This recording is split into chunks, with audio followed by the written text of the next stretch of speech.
কোনায় ঢুকিয়ে রেখে দিয়েছি? না না দিদি, ওটা নয়, আসলে সব জায়গায় খুঁজছিলাম তো, তাই ভাবলাম এইখানেও এসে একটু খুঁজে যাই। খুঁজে যা। সুবল বলছে এখানেও ভাবলাম একটু খুঁজে যাই। তা তোর কোন বাছুরি হারিয়েছে একটু বল দেখি। তো ওই বাছুরি খুঁজতে খুঁজতে নাকি এখানে এসেছিস? সুবল বলছে জানো দিদি, যেমন তেমন বাছুরি নয়, যেমন তেমন বাছুরি যেমন তেমন বাছুরি নয়, যেমন তেমন বাছুরি তার জন্য কাঁদে গোপাল, যেমন তেমন বাছুরি তার জন্য কাঁদে গোপাল।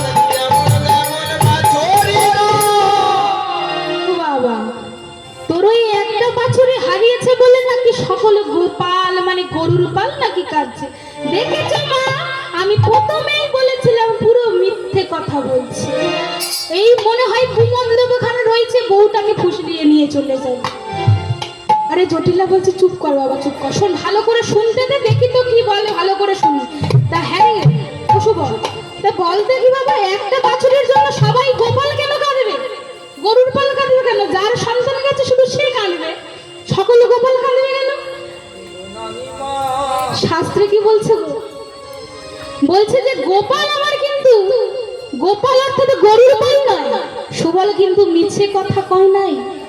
সুবল বলছে আমার বাছুরি হারিয়ে গেছে মানে আমার রাধা রানীর জন্য আমার গোপাল স্বয়ং কৃষ্ণ ভগবান কাঁদছে।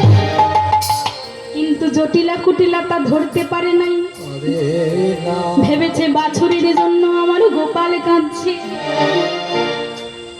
ভাবছে কি গরুর পালে কাঁদছে। বলছে না না মা, ওই গরুর পাল না, আমার গোপালে কাঁদছে। সুবল বলছে আসলে ওই গরুর পালে ওই বাছুরিটাই সব থেকে চঞ্চল ছিল, সবাই ওকে খুব ভালোবাসে। তা তোদের বাছুরির নামটা কি রে? বলতে কি কোন বাছুরিটা হারিয়েছে? কেন? ওই যে কমলিনী বলে যে বাছুরিটা আছে, ওই কমলিনী হারিয়ে গেছে। দেখেছো না কেমন মিছে কথা বলছে?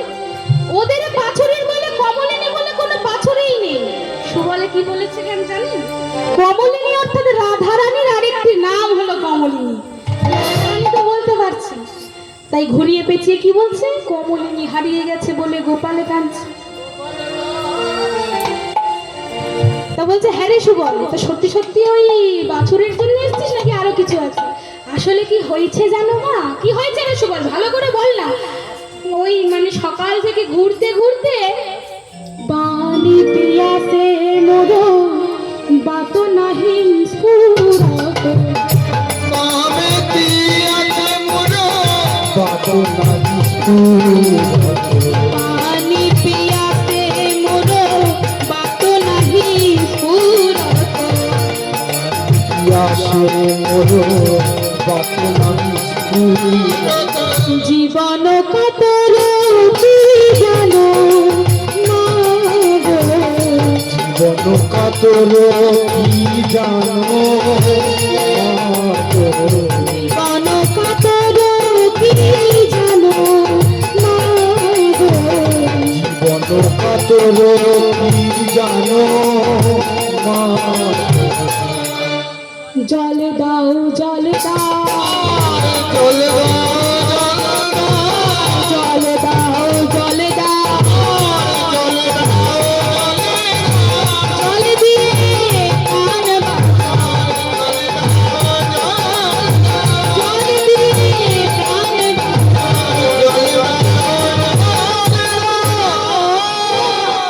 মাগো, ওই সকাল থেকে বাছুরি খুঁজতে খুঁজতে না রোদে রোদে আমি ক্লান্ত হয়ে গেছি, তাই একটু জল পিপাসা পেয়েছি, তাই একটু জল দেবে গো মা?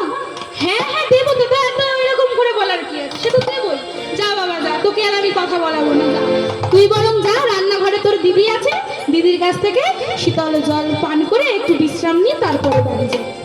ঠিক বলেছে মা, সুবলের ঘরে প্রাণ এসেছে, এইবারে ঠিক হয়েছে। এতক্ষণ পরে আমি এত কাঠ খড় পড়ালাম দিদির কাছে যাব বলে, এতক্ষণ পরে আমি অনুমতি পেয়েছি, এইবারে দিদির কাছে যেতে পারবো। উমা যেই না দিদির কাছে যাচ্ছে, গিয়ে রান্নাঘরে কি দেখছে গো?